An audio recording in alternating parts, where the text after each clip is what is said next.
Well, warmest greetings to you all on behalf of us all here at Zach's Place in Swansea City Centre. Thanks for being there and still being interested in what we're doing. Now, over this last year, we've continued to gather together as a small church community. And crucially, we have continued with a team of exceptionally committed volunteers to provide meals and support for some of our city's most vulnerable people. We've served somewhere in the region of over 8,000 hot meals via our regular Thursday and Friday food provision. And this continues to be part of an organised network of churches in Swansea that see a free hot meal provided every day of the week to those who need it. And our guests typically include those who might be sleeping rough or in food poverty for many different reasons. This might be they have no actual cooking facilities in their present accommodation, no sustainable income to buy enough food. They might be somewhat chaotic and complex in their lifestyle, a result of multiple traumas. So as well as food, we've distributed clothes and essential hygiene products all year. And the reality is that many of our guests feel marginalised, and we aim to bring practical support with a welcome showing dignity and respect to all, regardless of their circumstances. And partnership working remains important to us too. There's a joined up approach and response in our city, which I'm thankful for. The Woolwich Rough Sleepers intervention team use our space at breakfast time, and it was a joy for me to lead the charity crisis carol service last week at St James. The NHS nursing team and mental health agencies use our space at times as well, and the City and County of Swansea continue to support our efforts. And the vast majority of this effort is funded by regular and one-off donations. And if you're part of our financial support base, then thank you. Thank you so much. We couldn't have sustained things over this past year without you. And this extends to those who've supported us via our charity shop in Gorse, Rough Edges. And money raised here has really helped to keep us going. The cost of living crisis is not only affecting our guests, it's affecting our operational costs too, as food prices and utility bills rise. And we operate the venue with just 2 part-time staff and a fantastic team of volunteers. Now, if you'd like to donate to us regularly, or a one-off donation, or maybe organise a New Year fundraiser, then see the link to our Just Giving page in the text within this post, or find it on our webpage, zacsplace.org. I always feel a bit uncomfortable about mentioning fundraising, especially as it's been a tough year for most of us. But here we are, Christmas 2023. And I'm reminded of the whole Christmas story that we read and hear about this time of year finds its home on the margins of society. And it's a story that continued on the margins. You see, a young Mary and Joseph travelled from Nazareth in Galilee south to Bethlehem in Judea because the governing authorities told them to register for a census. And this place, Bethlehem, was Joseph's ancestral home originally. And when the authorities said jump, you jumped, and off they went. Now, Galilee, compared to the southern areas of Jerusalem and near Bethlehem, was considered to be a bit of a grim region. Many thought the established order of Jewish faith was getting diluted by Greek and Roman influences up there in Galilee. They had different accents up there. It was a bit more multicultural. So Jesus' family was effectively from the dirty north as far as the southerners around Jerusalem were concerned.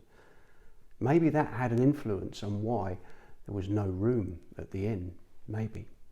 It's certainly an attitude that remains in our world today.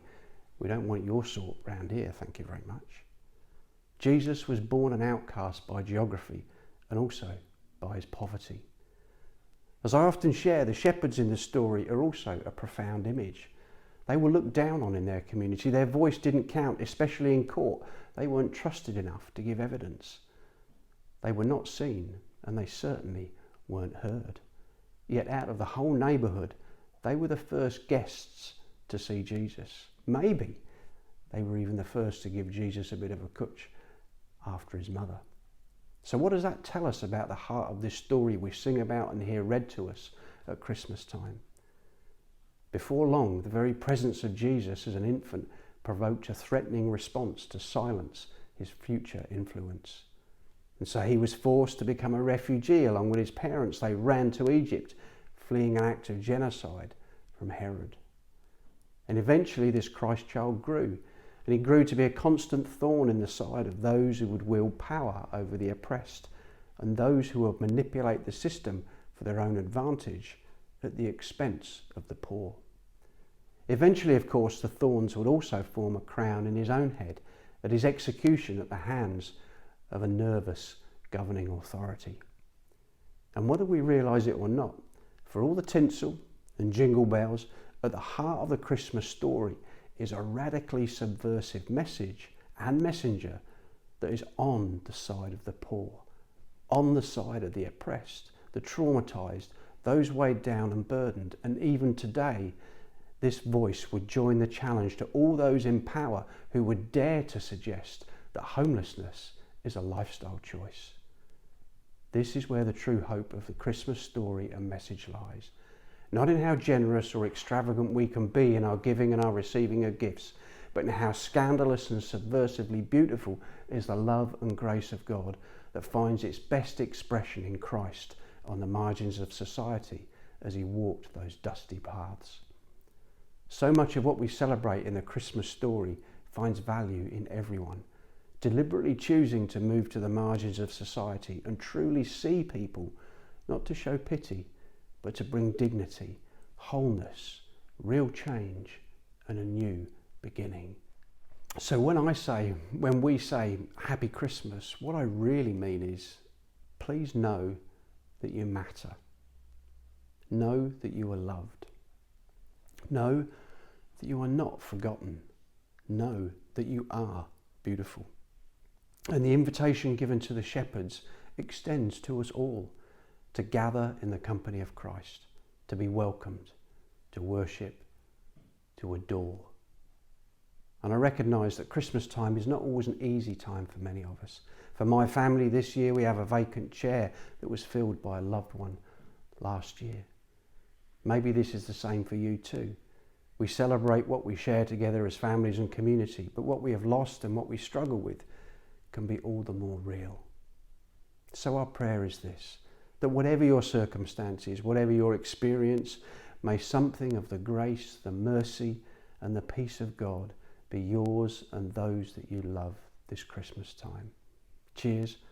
Thanks for your ongoing support and your interest in everything that we do down here at Zach's Place. Happy Christmas.